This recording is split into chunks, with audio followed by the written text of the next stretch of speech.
para sa akin, ganun. At masyado small time ako. Eh, mas matanda ako sa iyo eh. Ayaw lang talaga sa akin ang Uncle Tom na yan. Ang ina niya. Maspak tayo ito, Nasty. Naalala mo nung namatay ang lolo? Ha? At kailangan sabihin sa buong pamilya? Sino ang pinili ni Uncle Tom na magsabi sa mama mo? Ikaw, hindi ako. Eh, ako pala kasagot ng telephone mo eh. Mama ko yun, Conrad. Hindi.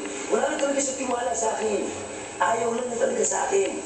Pues, hindot siya. Kung ayaw na sa akin, ayoko rin sa kanya. Tangina mo talaga, Uncle Tom. Basta mga importanteng gawain, ikaw pinagagawa. Hindi na ako nag-i-enjoy, ha? Enjoy?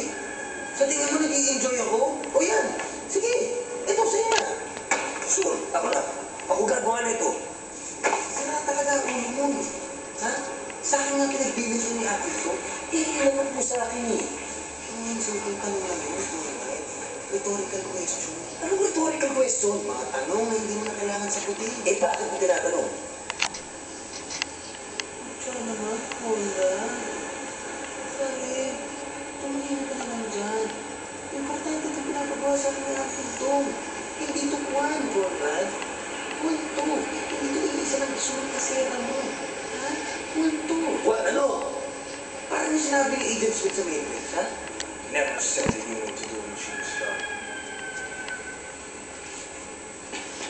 Maraming salamat, Chong. Maraming salamat.